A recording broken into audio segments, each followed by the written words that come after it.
word of the day.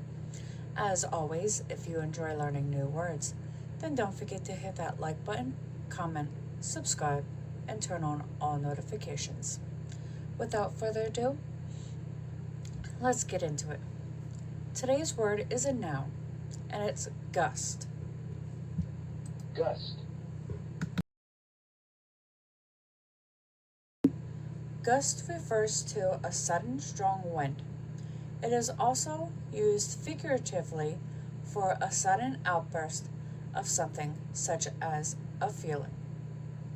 For example, today's weather will be windy with gusts up to 40 miles per hour.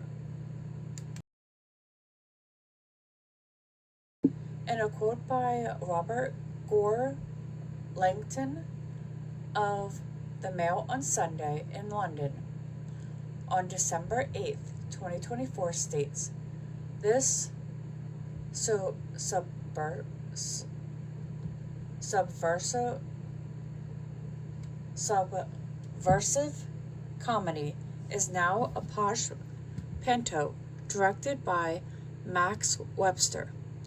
It gets gusts of laughter, but can feel rather forced, and the joyous language is left to offend for itself. If you want to read the history of gust, go ahead and pause the video, and don't forget to hit that like button, comment, subscribe, and turn on all notifications.